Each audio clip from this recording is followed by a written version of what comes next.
All right. 2 Timothy 2 and verse 15.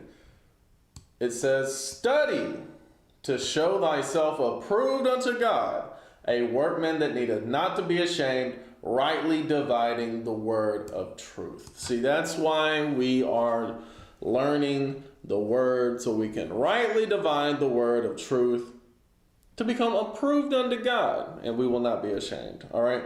So first, I just want to touch on how I should have went over it this past Sabbath lesson, but it had slipped my mind. I don't even consider the worldly days anymore. But Valentine's Day is coming up this Sabbath. I like to warn people before the days actually come themselves, so that you can prepare accordingly, and instead of going all out for the wicked pagan days, you can avoid them entirely. So I do want to give that warning with this scripture real quick in Colossians. Valentine's Day, and I'll get more into it this Sabbath. I've touched on it before, so you can go to the Ezekiel Israel teaching page for that. I'm pretty sure there's plenty of stuff on there about how Valentine's Day is wicked. All right. But yeah, basically it's a fertility festival called Lupercalia. That's where it comes from. It's a Roman fertility festival. The Catholic Church put the name St. Valentine's Day on it to try to get more pagans into the Catholic Church. And that's the same thing they did with Christmas, same thing they did with Easter, right? It's nothing new as far as a pagan, idolatrous day that was co-opted by the church. That's all it is. That's all it is. And of course, in modern times, it's not even about the church. Even though that would be pagan, that wouldn't even be righteous. But these days, it's about fornication, basically.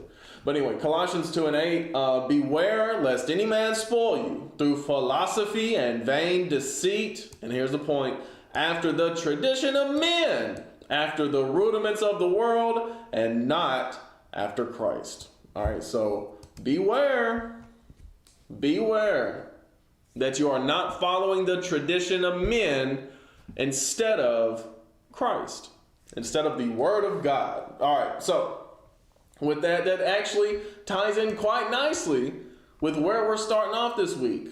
All right, and I may get more into the whole Lupercalia thing this Sabbath lesson. That's not even what I was planning on touching on this Sabbath, but it may be. I may touch on it a little bit. I may split up the lesson into maybe like 15 minutes on that and then 45 minutes on the real topic. But anyway, let's get into learning the word. Exodus 23, starting verse 14. 3 times thou shalt keep a feast unto me in the year. Thou shalt keep the feast of unleavened bread. Thou shalt eat unleavened bread 7 days, as I commanded thee, in the time appointed of the month of Abib. And that'll actually be next month. Like a little over 30 days, maybe around 45 days at this point, 40 days at this point. The Passover is near. All right. In the time appointed of the month of Abib, for in it thou came out from Egypt, and none shall appear before me empty. Right? So Abib means the green ear of corn. That's what Abib means. That's when we celebrate the Passover in the springtime. All right? And we're about to get into this a little deeper, specifically with the Passover. I'm pretty sure that we went over the Sabbath last week. All right, so I'm not going to necessarily get into how to keep the Sabbath because we did that last week. But when it comes to the Passover, let's go ahead, because it said, what did it say? It said, thou shalt eat unleavened bread 7 days. All right, let's just get a little bit more into that. The book of Leviticus, chapter 23, goes into the feast days that were established during the days of Moses. All right, and that's what he's talking about here, keeping the feasts. All right, we're not going to talk about the Sabbath because we talked about that last week. But starting with verse 4, it says, these are the feasts of the Lord, even holy convocations, meaning holy gathering or assemblies. which ye shall proclaim in their seasons, right? Seasonal feasts, meaning they only come once a year, whereas the Sabbath comes once a week. All right, so it's not a seasonal feast. In the 14th day of the first month at even is the Lord's Passover. And on the 15th day of the same month is the Feast of Unleavened Bread unto the Lord, right? So the 14th day at even is the same as the 15th day, all right? Because evening and morning were the first day. After the 14th day ends, that evening begins the 15th day, all right? The Feast of Unleavened Bread unto the Lord, 7 days you must eat unleavened bread. All right. So that's what it said in Exodus 23. It said 7 days you must eat unleavened bread. I don't even think it said it said thou shalt eat unleavened bread 7 days, right? So once a day, at least once a day, eat unleavened bread for those 7 days. All right. It says, in the first day ye shall have a holy convocation, ye shall do no servile work therein, but ye shall offer an offering made by fire unto the Lord 7 days. We don't offer up sacrificial offerings anymore because Christ offered up his body. Now we offer up our bodies as living sacrifices. All right. And the 7th day is a holy convocation. Ye shall do no servile work therein. So the first day is a Sabbath, and the last day is a Sabbath. Let's get Exodus 12. Could be Exodus 13. I'm pretty sure it's Exodus 12 though. It tells you how to keep the Passover. All right. So, let's see. Starting with,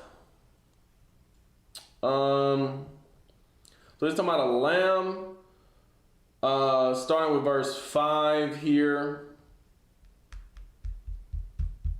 Actually, we can go ahead and stop at the top, maybe jump around a little bit. Because it said the month of Abib. In Exodus 23, it said the month of Abib is when we keep it. It said, and the Lord spake unto Moses and Aaron in the land of Egypt, saying, this month shall be unto you the beginning of months. Right, so Abib, the springtime, is the beginning of the year. The beginning of the year is not in the middle of winter. That makes no sense. All right, it's in the springtime. All right, it shall be the first month of the year to you. Speak ye unto all the congregation of Israel, saying, in the 10th day of this month they shall take to them every man a lamb, according to the house of their fathers, a lamb for a house. Right, so get a lamb to eat. And if the household be too little for the lamb, let him and his neighbor next unto his house take it according to the number of the souls. Right, so get what you need. Every man according to his eating shall make your count for the lamb. Your lamb shall be without blemish, a male of the first year. Ye shall take it out from the sheep or from the goats, right? So if you don't have access to lambs specifically, you could also get it from, or you could also get a goat, all right? And ye shall keep it up until the 14th day of the same month, and the whole assembly of the congregation shall kill it in the evening. Now this is specifically talking about putting the blood on the doorpost. All right, in verse 7, and they shall take of the blood and strike it on the 2 side posts and on the upper doorposts of the house wherein they shall eat it. Right, that was specifically for that situation. I don't know if that was something that they did every year. It doesn't seem like it though, but if you want to be safe, you could do that, I guess. But I don't think that part's necessary. The point is, verse 8, and they shall eat the flesh in that night, roast with fire and unleavened bread, and with bitter herbs shall eat it. Right, so you have those 3 things. You have the lamb, you have the unleavened bread, and the bitter herbs, right? That's not to say that you can't have additional sides, because I've seen, people be very strict about the Passover. Oh, you can only have those 3 things, right? Whereas when you read in the scriptures, that was never really the case. In First Esdras, it says that, and Josiah held the feast of the Passover in Jerusalem unto his Lord, and offered the Passover the 14th day of the first month. Right, so you can read this history in the Kings and in the Chronicles as well. I believe both of them talk about Josiah's Passover, because it was a wonderful Passover. Maybe it's just the Chronicles. Regardless, it's also in the normal Bible if you're not an apocryphal person. Regardless. So it said, having the priests according to their daily courses, being arrayed in long garments in the temple of the Lord. So I'm going to jump down to the point here about the additional sides. All right. So verse 6, he said, offer the Passover in order. So he's talking to the Levite priests. And make ready the sacrifices for your brethren, and keep the Passover according to the commandment of the Lord, which was given unto Moses. All right. So it says, and unto the people that was found there, Josiah gave 30,000 lambs and kids, and 3,000 calves. These things were given of the king's allowance, according as he promised to the people, to the priests, and to the Levites. You see that right there. So, you see that, so they had beef as well. You know, the when you read the when you read the verse here in Exodus 12, it didn't say that you had to have beef, right? It said the lamb, the unleavened bread, and the bitter herbs, right? But they had additional sides. They had beef as well, or steak, whichever, however they prepared it. It said, unto the people, yeah, I just read that. And Hilkiah, Zechariah, Silas, the governors of the temple, gave to the priests for the Passover 2,600 sheep and 300 calves. You see that right there? So it wasn't just Josiah giving his, giving calves. Everybody who was given. And Jeconiah, Shemaiah, Nathaniel, his brother, and Asabias, Achiel, and Joram, captains over thousands, gave to the Levites for the Passover 5,000 sheep and 700 calves. You see that right there? So they had beef as well. Like they had, they had additional sides. It wasn't just, it wasn't just what was written in Exodus 12, but they had those things as well. Notice they were given lambs, they were given sheep as well. All right. And when these things were done, the priests and the Levites, having the unleavened bread, stood in very comely order according to the kindreds. So you see that right there. So they did it according as it was written. All right. And it says that here next. And according to the several dignities of the fathers before the people to offer to the Lord, as it is written in the book of Moses, and thus they did in the morning. And they roasted the Passover with fire, as appertaineth. Right. That's what we just read in Exodus 12, right? No, here we go. In Exodus 12, verse 9, he said, eat not of it raw, meaning eat not the lamb raw, nor sodden at all with water, but roast with fire. Right? So you can't boil the Passover, you got to roast it. Right?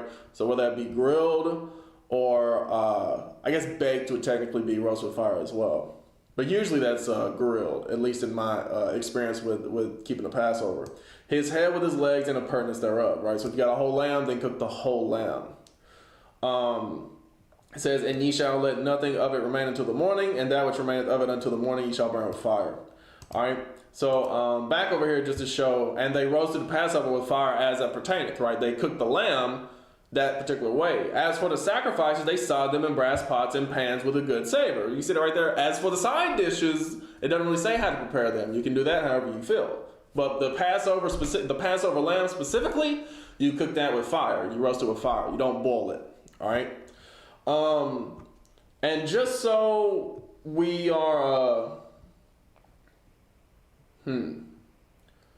okay, so yeah, so just so we understand, maybe that was the wickedest Passover, and you're not supposed to do that, so God called them out, and it was wicked and evil.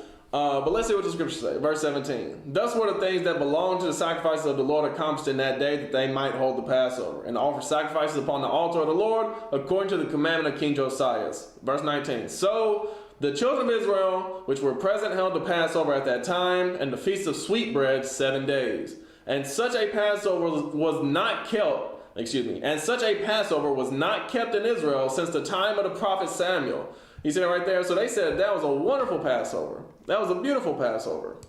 All right. So, yeah. So it says, yea, all the kings of Israel held not such a Passover as Josiah. And the priests and the Levites and the Jews held with all Israel that were found dwelling at Jerusalem. In the 18th year of the reign of Josiah was this Passover kept. You see that right there?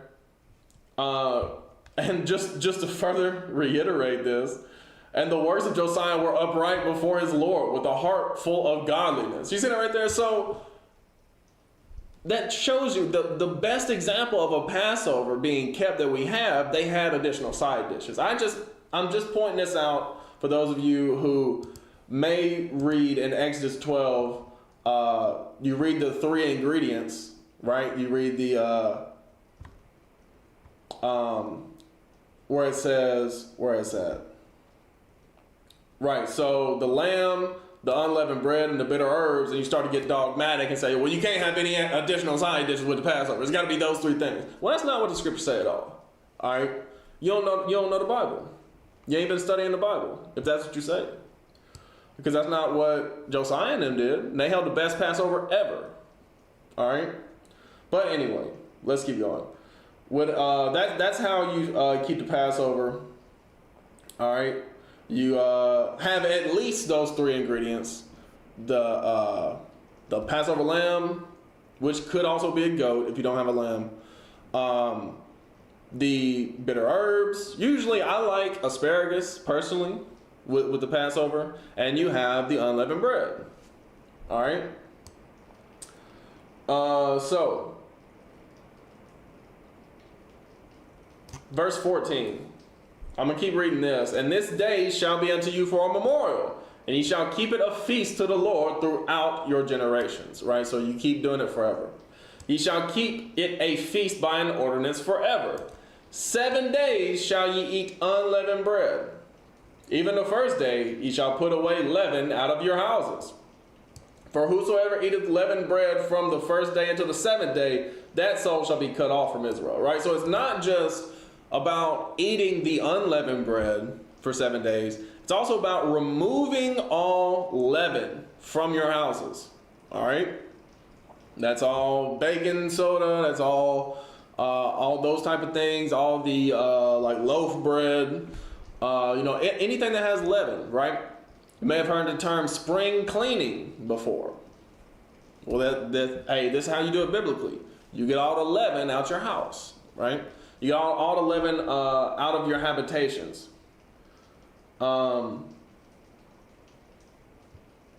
Yes. Okay. So, where is that? Yeah, leaven out of your houses. There you go. So, let me show you what that represents real quick. Then we'll get back. To it. All right. So, 1 Corinthians chapter 5, because people in Christianity like to pretend like we ain't got to do God's feast days no more. They pretend like Paul specifically, or even Jesus himself, said stop doing these feast days. That's never the case. That never happened. Nobody ever said stop keeping God's feasts. All right, all the apostles of Christ kept the feasts of the Lord. In 1 Corinthians 5, he says, and starting with verse 6, this is the apostle Paul. He said, your glorying is not good. Know ye not that a little leaven leaveneth the whole lump? Purge out therefore the old leaven, that ye may be a new lump, as ye are unleavened. For even Christ, our Passover, is sacrificed for us, right? So that's why we don't offer up sacrifices on the Passover, right? We still eat the lamb, but, we don't strike the blood on the doorpost. We don't have an altar, right? And we don't do the specific sacrifices mentioned in Numbers, I think it's like 28, when it starts mentioning the sacrifices that you're supposed to do on the Passover. But verse 8, it says, therefore let us keep the feast. So Paul never said stop keeping the feast. He said the exact opposite. He said, therefore let us keep the feast. All right? Not with old leaven, neither with the leaven of malice and wickedness, right? So he said, when you clean out that old leaven out of your houses, understand what it symbolizes. It symbolizes your sin. All right?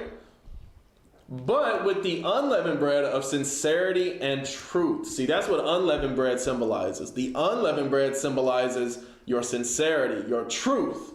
All right? And of course, the truth is the commandments of the Most High, right? The law is truth. So, the Word of God is truth, right? So, understand how important it is to keep the Passover. All right, because it's symbolized. It's one of the times, and we're about to read about another time here shortly. But it's one of the times throughout the year where the Most High gives you an opportunity to come right before Him, to get all the sin out of your life. He gives you that opportunity to come back and repent. All right. Yes, you can do that at any time, but the Passover is specifically meant to remind you to say, hey, is there any old leaven of malice and wickedness you need to get rid of? Then get rid of it now. All right? It's self-examination process. That's really what it is. All right. Therefore, let us keep the feast. All right. So back to Exodus. Where was we at? 23 and I forget the verse. 16 maybe. Yes. Okay, so I'll read 15 again. Thou shalt keep the feast of unleavened bread. Thou shalt eat unleavened bread 7 days, as I commanded thee, in the time appointed of the month of Bib. For in it thou came out from Egypt, and none shall appear before me empty. Right? So it's always good to bring something to the table. All right? Both literally and metaphorically. And the feast of harvest, the first fruit of thy labors, which thou hast sown in the field, right? So the feast of harvest, as it is mentioned here, the first fruits of thy labors, also known as the feast of first fruits, also known as Pentecost. All right, Leviticus 23, it talks about this as well. All right, so Leviticus 23 and verse 9.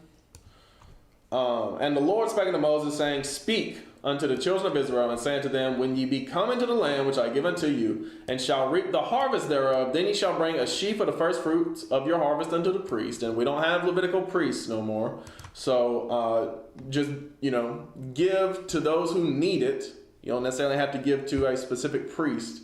And he shall wave the sheaf before the Lord to be accepted for you. On the morrow after the Sabbath, the priest shall wave it. Right? So starting on the Sabbath following the Passover. All right. And ye shall offer that day when ye wave the sheaf and he lamb without blemish of the first year for a burnt offering unto the Lord. And the meat offering thereof shall be 2/10 deals of fine flour mingled with oil, an offering made by fire unto the Lord for a sweet savor. And the drink offering thereof shall be of wine, the fourth part of a hin. Right. So Christ is our sacrifice that was offered for us. Right. That's what Paul said in 1 Corinthians 5. All right, verse 14. And ye shall eat neither bread nor parched corn nor green ears until the selfsame day that you have brought an offering unto your God. It shall be a statute forever throughout your generations in all your dwellings. Right? Present your body as a present your body as a living sacrifice. This is your reasonable service. I get that from Romans 12. Verse 15. And ye shall count unto you from the morrow after the Sabbath, from the day that you brought the sheaf of the wave offering, meaning the Sabbath following the Passover. 7 Sabbaths shall be complete. All right. So that's 7 Sabbaths right after the other one. So that's how you, verse 16, even unto the morrow after the 7th Sabbath shall ye number 50 days. Right. So 7 consecutive weeks is 49 days. And then that day following the Sabbath, which will technically always be a Sunday. Right. It will always be the first day of the week because it's always the day following the Sabbath. Right. Shall ye number 50 days, and ye shall offer a new meat offering unto the Lord. Ye shall bring of your habitations 2 wave loaves, and I'm gonna skip down because that's all about offering the sacrifices, and we're not necessarily getting into that. Verse 21. And ye shall proclaim on the selfsame day that it may be a holy convocation unto you, a holy gathering or assembly. Ye shall do no servile work therein. It shall be a statute forever in all your dwellings throughout your generations. Right? So that's where you get the term Pentecost from. In Acts chapter 2, when they were celebrating the Pentecost, that's what that is. All right? That's the Feast of First Fruits. All right? So that's what he's talking about here. He said in the Feast of Harvest, the first fruit of thy labors, right? 7 weeks and 1 day after the Passover. That's how you get Pentecost, 50 days, all right? And it says, and the Feast of Ingathering, which is in the end of the year, when thou hast gathered in thy labors out of the field, all right? So this Feast of Ingathering, it is in Leviticus 23. It's called a different name in Leviticus 23. But I do just want to point out, because it said 3 times in the year shall all thy males shall appear before the Lord thy God. All right. The 3 times in a year, I just want to point out that it has a different name than the Feast of Ingathering. All right. In Deuteronomy 16, talk about the same thing. All right. Where is it at? Where is that? 16, verse 16. 16 and verse 16. 3 times in a year shall all thy males appear before the Lord thy God in the place which he shall choose, in the feast of unleavened bread, right, also known as the Passover, in the feast of weeks, also known as the Pentecost or feast of first fruits, and in the feast of tabernacles. All right. So another name for the feast of ingathering is the feast of tabernacles, and they shall not appear before the Lord empty. Every man shall give as he is able, according to the blessing of the Lord thy God, which he hath given thee. Right? So everybody bring what they can. All right? Everybody do what they can. Everybody help out where they can. Right? Don't just show up and expect to get, pampered. That's not how any of this works. All right? We all got to put our brick in, so to speak. But the Feast of Tabernacles, it's called Tabernacles for a reason. And let me just show what, if you're unfamiliar with what the term tabernacles means, I believe it's Jeremiah 20 and verse 10, where it says the word tabernacle. No, it wouldn't be 20 and 10. Where is it at? Where is it at? Y'all forgive me. It's maybe it is 10 and might not be 10. Let's see. No, it is 10 and 20. Excuse me. Forgive me. I got it a little dyslexic. Excuse me. So it says, my tabernacle is spoiled, and all my cords are broken. My children are gone forth of me, and they are not. There is none to stretch forth my tent anymore, and to set up my curtains. All right. So my tabernacle is another word for my tent. All right. So in this specific verse, God is talking about his tabernacle, right? The way he set up his tent when you read in the latter part of the book of Exodus, when that was made, when that was created, right? His tent that they took with them in the wilderness, right? But it's called the Feast of Tabernacles, plural, because I'm not going to skip over these holy days, but I'm going to come back to them, all right? And starting with verse 33 here in Leviticus 23. And the Lord spake unto Moses, saying, speaking to the children of Israel, saying, the 15th day of the 7th month shall be the Feast of Tabernacles for 7 days unto the Lord. On the first day shall be a holy convocation. Ye shall do no servile work therein. Right? So the Feast of Tabernacles. That's what we're talking about here. 7 days. Yes, I'll read this. 7 days ye shall offer an offering made by fire unto the Lord. On the 8th day shall be a holy convocation unto you, and ye shall offer an offering made by fire unto the Lord. It is a solemn assembly, and you shall do no servile work therein. Right? So tabernacles is for 8 days. Right? You have the first day and the last day being a Sabbath. All right? So jumping down to verse 39, he says, also in the 15th day of the 7th month, right? That's when tabernacle starts, 15th day of the 7th month. When ye have gathered in the fruit of the land, ye shall keep a feast unto the Lord 7 days. On the first day shall be a Sabbath, and on the 8th day shall be a Sabbath, right? That's what we just read. And ye shall take you on the first day the boughs of goodly trees, branches of palm trees, and the boughs of thick trees, and willows of the brook. Ye shall rejoice before the Lord your God 7 days. And ye shall keep it a feast unto the Lord 7 days in the year. It shall be a statute forever in your generations. Ye shall celebrate it in the 7th month. Ye shall dwell in booths 7 days. All that are Israelites born shall dwell in booths. All right, booths is another word for tent or tabernacles. That's why it's called the Feast of Tabernacles. And as you see up here, it's called the Feast of Booths in this heading that BibleHub.com give it. All right. Because it's the Feast of Tents, all right?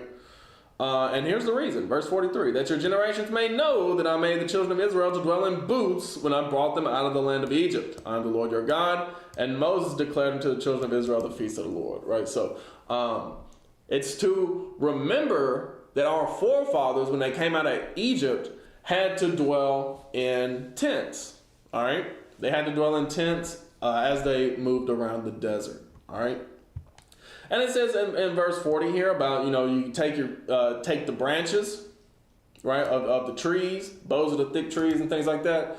If you know how to construct tents out of, just branches, hey, more power to you. Do that. But we are rehearsing the righteous acts. We're learning how to do things. So I'm telling you, I bought my tent from the store. It is what it is. That's a lot simpler, a lot easier. Maybe one day I'll be on this level where I can like build tents or whatever. But I'm not that skilled. I ain't gonna lie to you. All right. But as we read these feasts, there are more than just these 3 feasts. All right. There's more feasts than that. All right. So I do want to touch on these other feasts as well. All right. The Feast of Trumpets. The Feast of Trumpets is the 7th new moon. All right. The new moon is what we hold every month. All right. The new moon was just last night. All right. Every month there is a new moon. The new moon is when it's bright. It's not like what the world tells you is the new moon when the moon is completely gone. That's actually the middle of the cycle when you read the scriptures, and I'll get into that here shortly. But in Psalms 81, it says, "Blow up the trumpet in the new moon, in the time appointed on our solemn feast day." So we see here, according to the Psalms, that the new moon is a feast day. "For this was a statute for Israel and a law of the God of Jacob." Right? So he said, this is a law, this is a statute. All right. So from there, let's get Sirach, and this in Sirach 43, it describes the cycle, the lunar cycle, I should say. In Ecclesiasticus in the Apocrypha, chapter 43, starting with verse 6, said, "He made the moon also to serve in her season for a declaration of times and a sign of the world." Declaration of times, and he's about to explain that here. It said, "From the moon is the sign of feast," right? So the moon actually is what will tell you what seasons are coming. All right.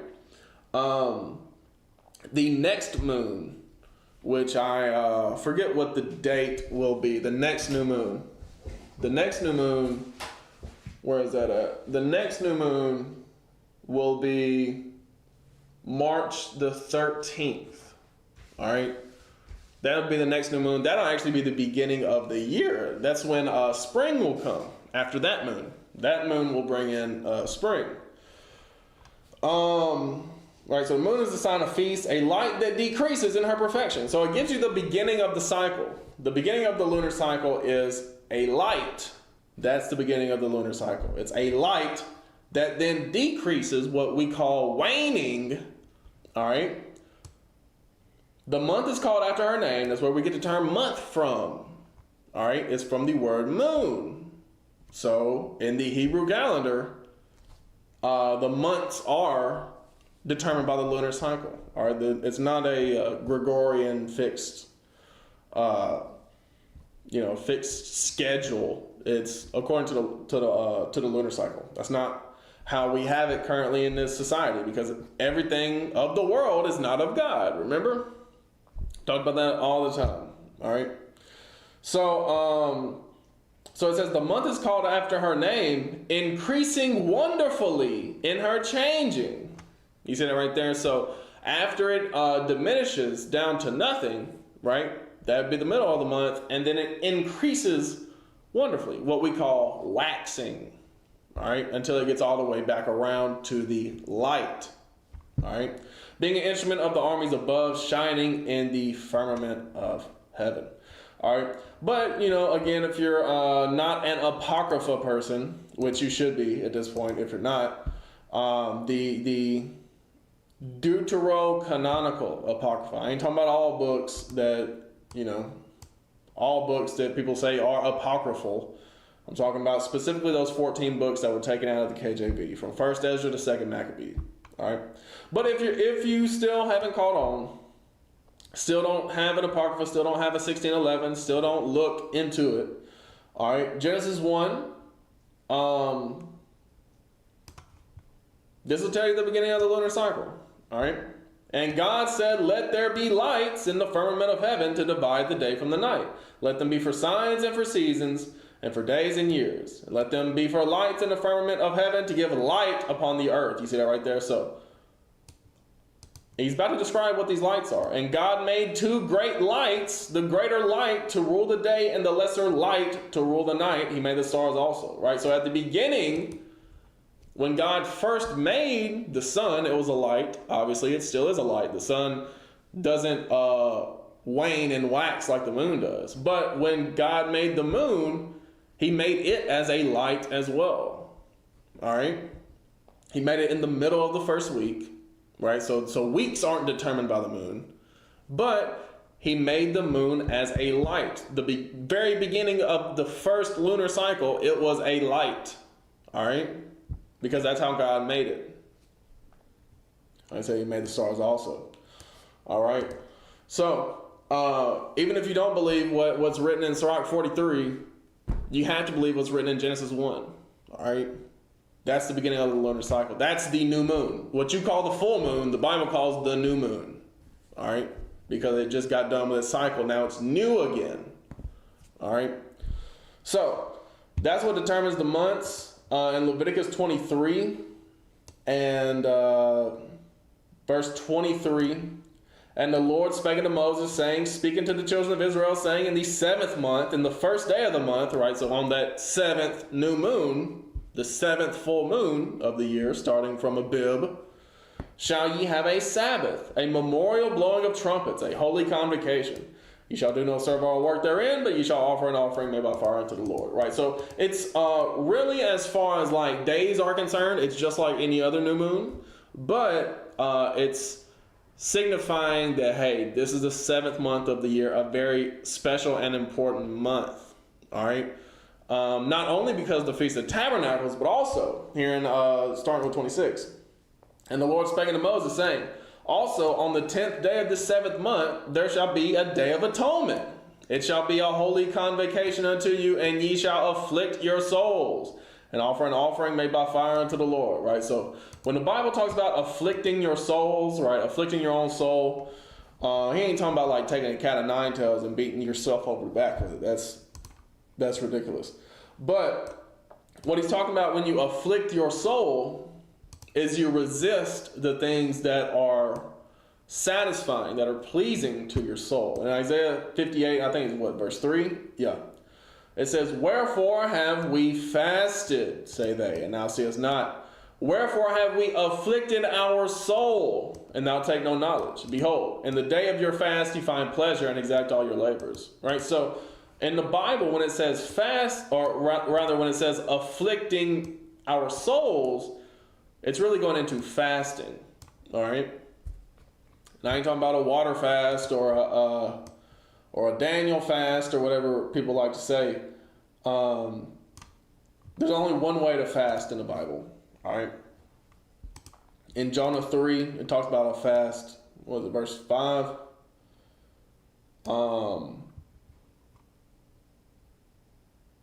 Yeah, so start with verse 5. So the people of Nineveh believed God and proclaimed a fast.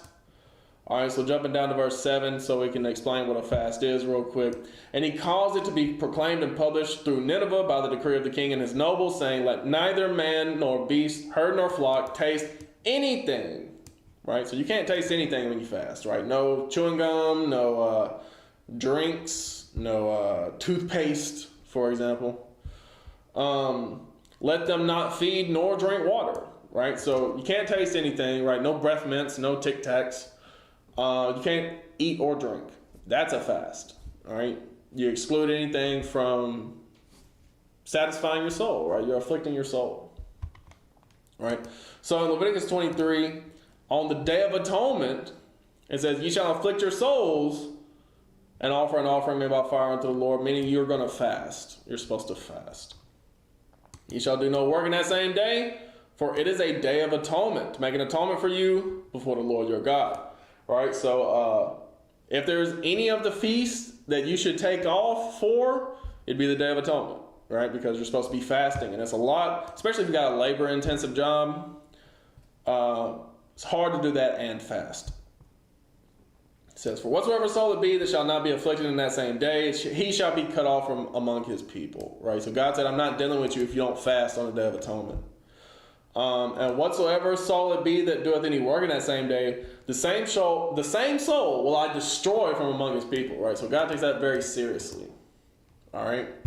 He takes the Day of Atonement very seriously. "He shall do no manner of work. It shall be a statute forever throughout your generations in all your dwellings. It shall be unto you a Sabbath of rest, and he shall afflict your souls. In the 9th day of the month at even, from even to even, shall you celebrate your Sabbath." Right? So God tells you straight up right here in verse 32 how we celebrate our days, from even to even. All right?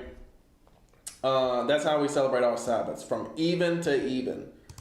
All right? And in the 9th day of the month at even is the same as the 10th day of the 7th month. You see what I'm saying? So, I don't know exactly when that's going to be this year, the Day of Atonement. It's going to be in the 7th month, so that's around September. Let's see. I got my calendar right here. I've already marked it and whatnot. I don't think I marked the 7th month yet, though, because I was kind of disputing on which day that moon actually fell on.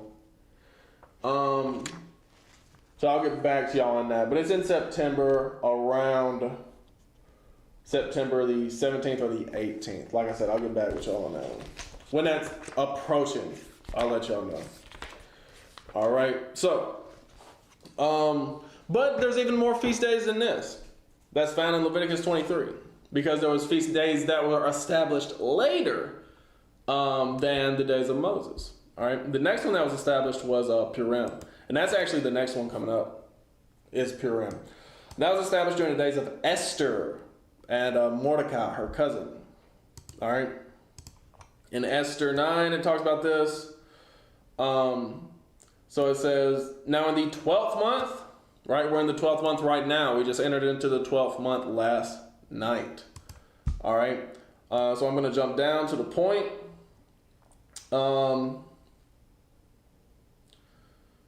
Let's see. So it says, "But the Jews that were at Shushan assembled themselves together on the 13th day thereof, and on the 14th thereof, and on the 15th day of the same. They rested and made a day of feasting and gladness." All right, so 12th month. The 13th day is important. That's not pertaining to Purim. We're going to get back to that. But the 14th day and the 15th day of the 12th month is Purim. All right. So it says, verse 20, "And Mordecai wrote these things and sent letters unto all the Jews that were in the provinces of the king Ahasuerus, both nigh and far, to establish this among them, that they should keep the 14th day of the month Adar and the 15th day of the same yearly." So once we get closer to Purim, which is not going to be this week, but I'll talk about it next Sabbath. Not here in a couple days, but the Sabbath following, I'll talk about it. The history behind Purim. So let's see.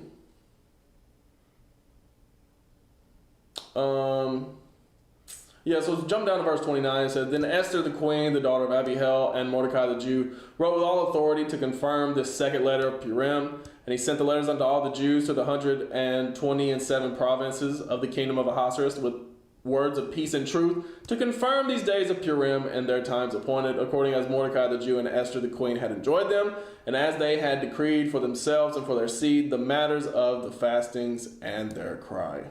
All right. So Esther, during the days of Esther, Purim was established. We'll get more into that next Sabbath, because Purim's actually falling on the night of the 24th this year. All right. So that was the next feast day established, the 24th of this month is what I'm saying.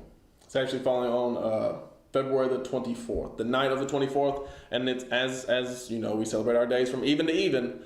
So for the next 2 evenings, right? So the evening of the 14th and the evening of the 15th, going into the 20. Oh, excuse me. I kind of misspoke there, but that is what the scriptures say. But the evening of the 24th and the evening of the 25th, even on going into the day of the 26th, that's Purim this year. So there's also more days established in the book of the Maccabees. Why it's important to read the books of the Maccabees. I like First Maccabees 4. I like First Maccabees 4 a little better. All right, First Maccabees 4. And I'll just go through First Maccabees and read these in First Maccabees. They're also mentioned in Second Maccabees because it tells, if you haven't read either of the books, First Maccabees and Second Maccabees talk about the same history. Second Maccabees actually starts a little earlier with Simon. Simon the Just, I believe, is his name. But regardless, they talk about the same history. And actually, I should say, First Maccabees goes a little further in the history as far as chronologically. But First Maccabees 4 and jumping down to verse 56. I'm just getting to the point in all these. If they were closer around the corner, I would get into them specifically the way I'm going to do with Purim next Sabbath in about 10 days, I guess. But anyway, verse 56 here in 1 Maccabees 4. And so they kept the dedication of the altar 8 days and offered burnt offerings with gladness and sacrificed the sacrifice of deliverance and praise. They decked also the forefront of the temple with crowns of gold and with shields, and the gates and the chambers they renewed and hanged doors upon them. Right, so they decorated the temple after they had dedicated the temple for 8 days. Thus was there very great gladness among the people, for that the reproach of the heathen was put away. Verse 59 is the point. Moreover, Judas and his brethren with the whole congregation of Israel ordained that the feast of the dedication of the altar should be kept in their season from year to year by the space of 8 days, from the 25th day of the month Caslu, with mirth and gladness. Right, so this is the 9th month, starting with the 25th day of the month for 8 days. So it always spills over into the 10th month. That would be November, December time. All right. So from there, let's also get, I believe, First Maccabees chapter 7 talks about the day of the destruction of Nicanor. This would be the, let's see. This would be the 13th day of the month Adar. Let's see. Yes. Yeah. So it says, Nicanor was a wicked Greek trying to defile the temple after the Maccabean family had just dedicated it, right? So that's a little context. Verse 47, it says, afterwards they took the spoils and the prey and smote off Nicanor's head and his right hand, which he stretched out so proudly, and brought them away and hanged them up toward Jerusalem. For this cause the people rejoiced greatly, and they kept that day a day of great gladness. Moreover, they ordained to keep yearly this day, being the 13th of Adar, right? So always the day before Purim starts, you're going to have the day of the destruction of Nicanor, all right? And it says the same thing towards the end of Second Maccabees 15. And where exactly is this? Which verse? Here we go. And it says, verse 36, and they ordained all with a common decree in no case to let that day pass without solemnity, but to celebrate the 13th day of the 12th month, which in the Syrian tongue is called Adar, the day before Mordecai's day, or Mardocheus' day. That's a Greek way of saying Mordecai, right? So the day before Purim is what you're saying. So that's another feast day established by the Maccabean family. There's one more. And this chronologically is actually going to come right after the Passover, I believe. In 1 Maccabees 13, towards the end of it, it says, okay,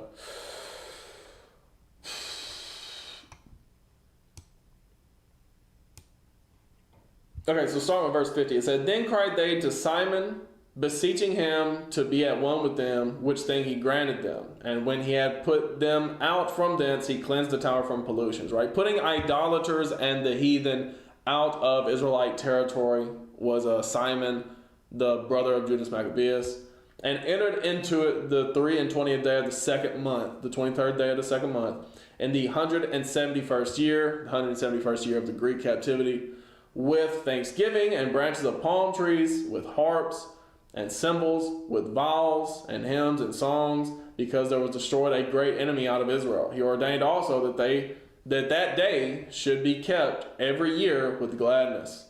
Moreover, the hill of the temple that was by the tower he made stronger than it was, and there he dwelt himself with his company. Right. So the 23rd day of the second month is also a day to be celebrated, the day of Simon.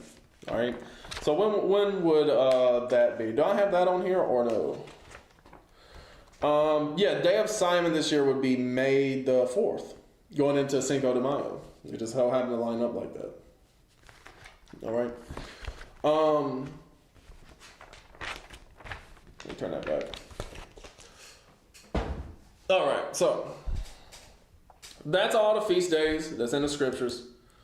All right, and I'll go ahead and kind of speed through the rest of this. This that's from 20 to 33 could be a lesson all on its own, but I'm kind of speed through it just so we can get through these. Because that's all the feasts, right? 14 through 17 talks about the 3 times in a year, like the big 3 feasts being the Passover, Pentecost, and Feast of Tabernacles. That's kind of what our years as celebrating the feast of the Lord. That's kind of what it revolves around, is those 3 big ones. And you may think, well, why we got to keep the Maccabean days and whatnot?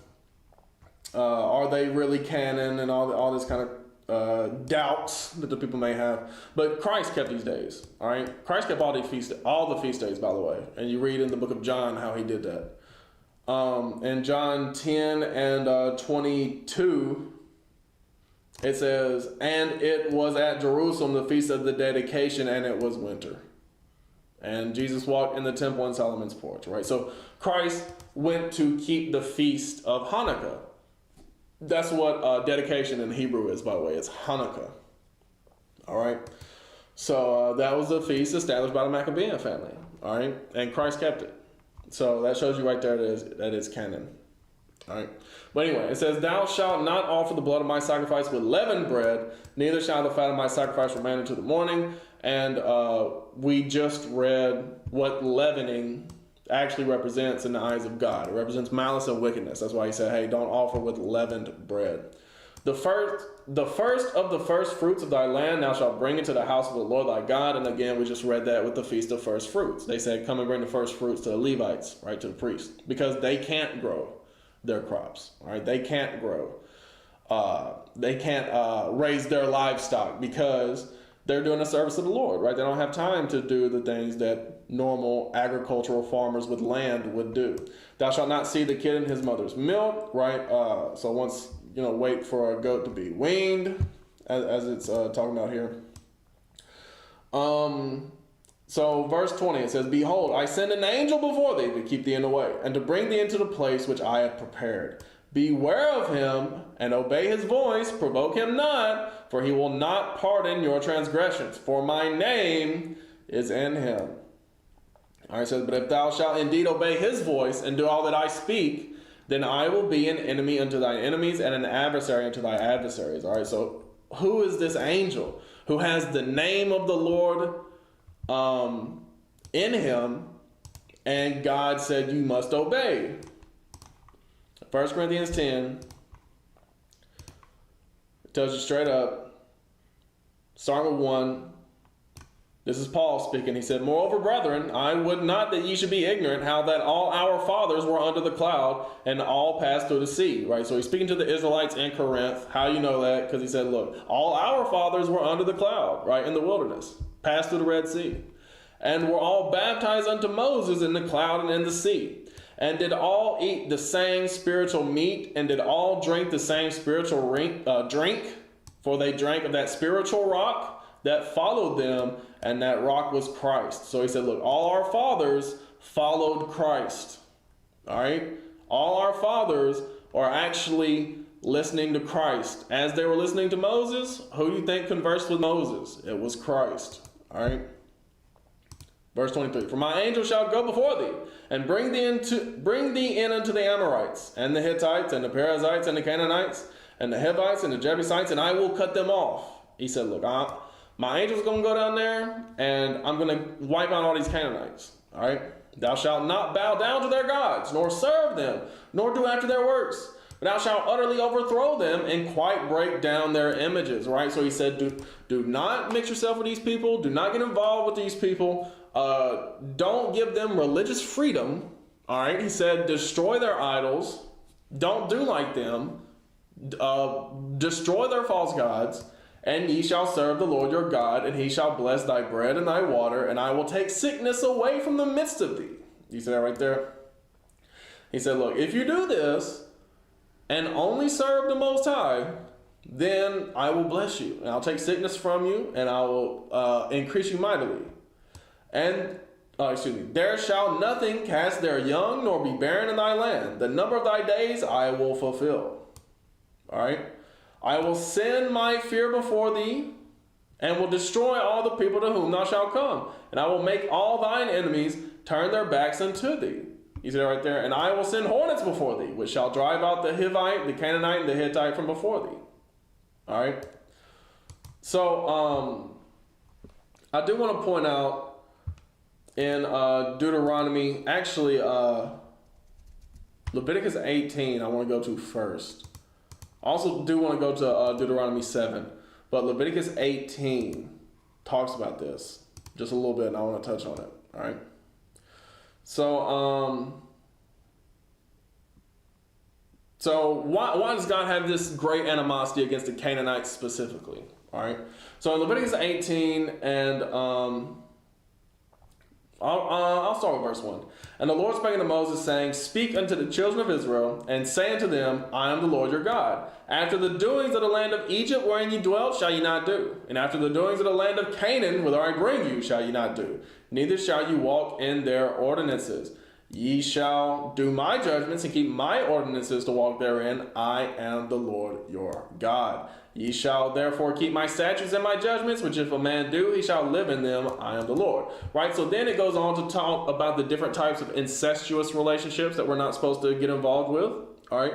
But I'm going to jump down to verse 21.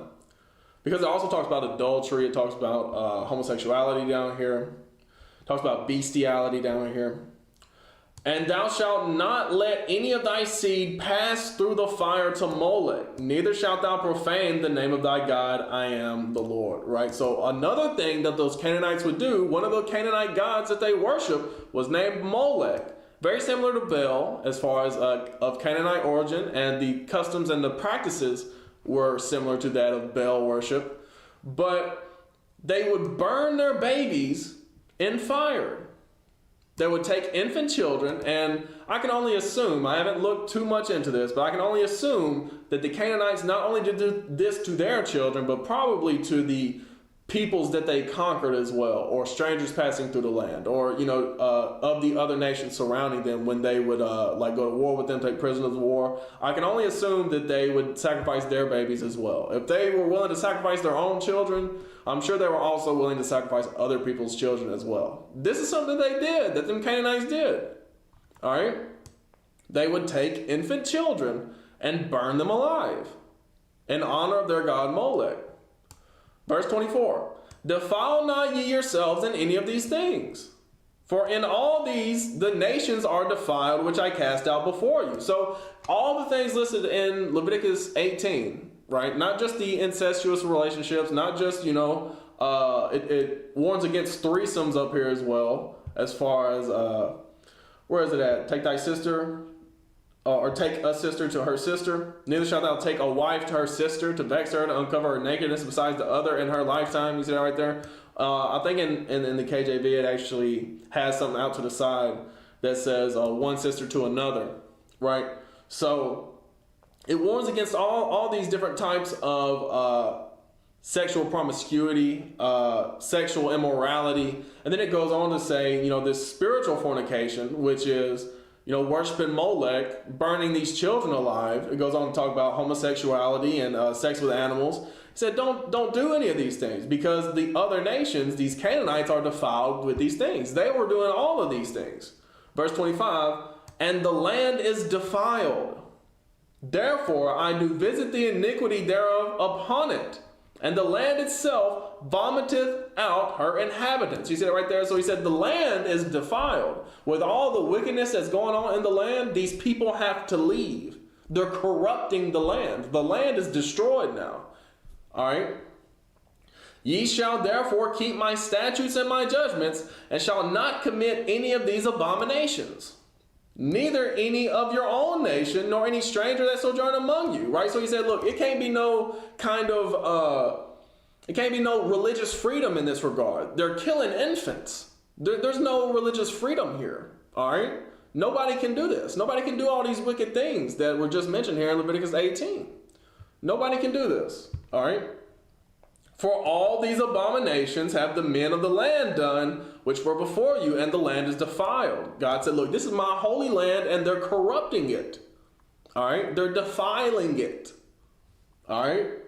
That the land spew not you out also, when ye defile it, as it spewed out the nations that were before you. And if you read the prophets, specifically, like Jeremiah and Ezekiel, and even on into what they call the minor prophets who have shorter books, they go into how the children of Israel fell right behind the Canaanites in doing this. They fell into the same similar situations. Specifically, read about the valley of the son of Hinnom. That's where they were doing their baby killing rituals. So God had to spew out the Israelites as well. He said, y'all getting too wicked. Y'all like these Canaanites. Y'all even worse than these Canaanites and the stuff that y'all have done. Y'all got to get out now too. All right. And spewed out the nations that were before you. For whosoever shall commit any of these abominations, even the souls that commit them, shall be cut off from among their people. Therefore shall ye keep my ordinance, that ye commit not any one of these abominable customs, which were committed before you, and that ye defile not yourselves therein. I am the Lord your God. All right, so that's why God, when you read the law, he was so adamantly against the Canaanites. All right, because they were doing all these evil things. All these wicked and evil things that you read about in Leviticus 18. All right. Now over to Deuteronomy 7 to show the significance of the Israelites against. There's a juxtaposition in Deuteronomy chapter 7. There's a wickedness of the Canaanites versus the righteousness and holiness of the Israelites. All right. In Deuteronomy 7, starting with verse 1. When the Lord thy God shall bring thee into the land whither thou goest to possess it, hath cast out many nations before thee, the Hittites and the Girgashites and the Amorites, the Canaanites and the Perizzites, the Hivites and the Jebusites, 7 nations greater and mightier than thou. Right? So he said, look, these nations, they're powerful nations, right? They, as far as their physical might, they got y'all beat. All right? And when the Lord thy God shall deliver them before thee, thou shalt smite them and utterly destroy them. Thou shalt make no covenant with them, nor show mercy unto them, right? Make no agreement with them. It says, neither shalt thou make marriages with them. Thy daughter thou shalt not give unto his son, nor his daughter shalt thou take unto thy son. And why? Verse 4, for they will turn away thy son from following me, that they may serve other gods. So will the anger of the Lord be kindled against you and destroy thee suddenly. Because God knew that the mother has a very powerful influence over the child. Probably even more than the father. All right? In most cases. All right? So he said, look, the children, if you have children with these Canaanite women, they're going to grow up worshiping Canaanite gods. And they're going to turn away you, the husband, from following, your God, the God of your fathers. All right. So, that they may serve other gods. So will the anger of the Lord be kindled against you and destroy thee suddenly. Verse 5. But thus shall ye deal with them. Ye shall destroy their altars and break down their images and cut down their groves and burn their graven images with fire. He said, look, all that Baal worship, all that Molech worship, y'all got all that Ashtaroth worship, y'all got to cut that out. Y'all got to destroy that from out of my holy land. All right? For thou art an holy people unto the Lord thy God. The Lord thy God hath chosen thee to be a special people unto himself, above all people that are upon the face of the earth. And let's see why God chose the Israelites. All right? Because he said, look, y'all are special. Y'all above everybody else. All right? Let's see why. Verse 7. The Lord did not set his love upon you, nor choose you, because you were more in number than any people, for you were the fewest of all people. Right? The Israelites, had their establishment last, right? Like when you read the scriptures, all the other nations in the region were already established before Moses and the Exodus, all right?